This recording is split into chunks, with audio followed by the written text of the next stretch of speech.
বন্ধুগণ, আজকে আমি আপনাদের সঙ্গে শেয়ার করব মুগ মসুর ডাল দিয়ে লাউয়ের একটি ভীষণ মজার রেসিপি। আর যেটা তৈরি করা খুব সহজ আর খুব কম টাইমে রেডি করে নেওয়া হয়। আর এই জন্য আমি একটা লাউয়ের অর্ধেকটা অংশকে কেটে ছিলে পরিষ্কার করে ধুয়ে নিয়েছি। আর নিয়েছি সঙ্গে 1.5 মুঠ মসুরির ডাল আর 1 মুঠ মুগ ডাল, যেটা 1 ঘন্টা আগে আমি ভিজিয়ে রেখেছিলাম। এবার একটা প্রেসার কুকার নিয়ে নিলাম। প্রেসার কুকারের মধ্যে দিয়ে দেব যে ভেজানো ডালগুলো।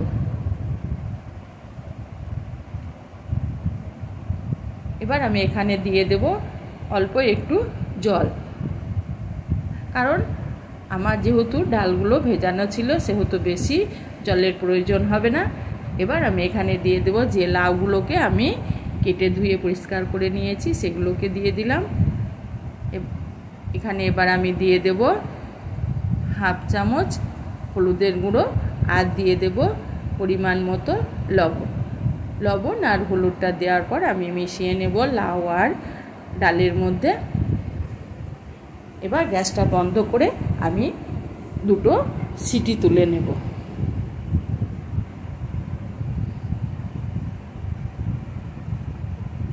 এবার গ্যাসের মধ্যে আমি কড়াই বসিয়ে দিয়েছি আর কড়াইয়ের মধ্যে দিয়ে দিলাম কিছুটা সর্ষের তেল। তেলটা গরম হলে এখানে আমি ফোড়ন দেব। একটা তেজপাতাকে ফাটিয়ে নিয়েছি আর একটা শুকনো লঙ্কাকে ফাটিয়ে দিয়ে দিলাম। আর দিয়ে দিলাম 1/2 চামচের একটু কম গোটা জিরে। আর একটা মিডিয়াম সাইজের পেঁয়াজকে আমি কুচিয়ে রেখেছিলাম, সেটাকে দিয়ে দিলাম। এবার আমি পেঁয়াজটাকে কিছুক্ষণের জন্য নেড়ে চেড়ে ভেজে নেব। পেঁয়াজটা একটু বাদামি কালার করে আমি ভেজে নেব।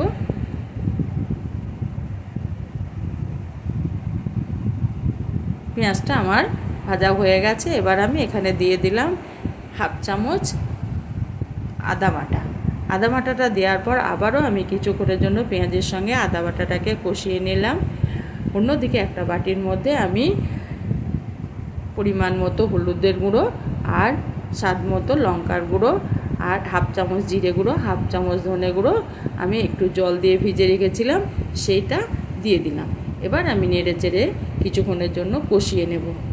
মশলাটা একটু আমি সময় নিয়ে কষিয়ে নেব। মশলা থেকে তেল ছাড়তে শুরু করেছে। আমার মশলাটা কষানো হয়ে গেছে। এবার আমি এখানে দিয়ে দেব যে ডাল আর লাউটাকে আমি সিটি দিয়ে রেখেছিলাম, সেটাকে দিয়ে দিলাম। এবার ওই মধ্যে দিয়ে দিলাম আমি জল। প্রেসার কুকারটা ধুয়ে আমি দিয়ে দিলাম অল্প পরিমাণ জল। খুব বেশি জল আমি এখানে দেব না, যেহেতু এটা রুটি পরোটা সবের সঙ্গে খাওয়া যায়। আবার একটু আমি জল দিয়ে দিলাম। এবার আমি নেড়ে চেড়ে কিছুক্ষণের জন্য এটাকে রান্না করে নেব। আর এই জলটাও আস্তে আস্তে শুকিয়ে যাবে। আর ভীষণ মজার একটা তরকারি। এবার আমি দিয়ে দিলাম 2টো চিরা কাঁচা লঙ্কা। কাঁচা লঙ্কাটাকে দেওয়ার পর আবারও আমি কিছুক্ষণ রান্না করে নেব। আর লবণটা আমি চেক করে নিয়েছি, লবণ আমার ঠিক আছে। এবার আমি দিয়ে দিলাম 1/2 চামচের একটু কম গরম মশলা আর 1 চামচ ঘিটা দেওয়ার পর আর গরম মশলা আর ঘিটা দেওয়ার পর আবারও আমি কিছুক্ষণ, আর গ্যাসটাকে আমি অবস্থায় একদম কমিয়ে দিয়েছি, নেড়ে চেড়ে রান্না করে নেব। এবার আমি এখানে দিয়ে দেব কিছুটা কুচনো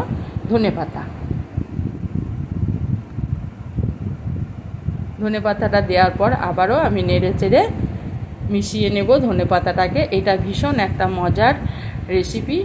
আমার ডালের রেসিপিটি রেডি হয়ে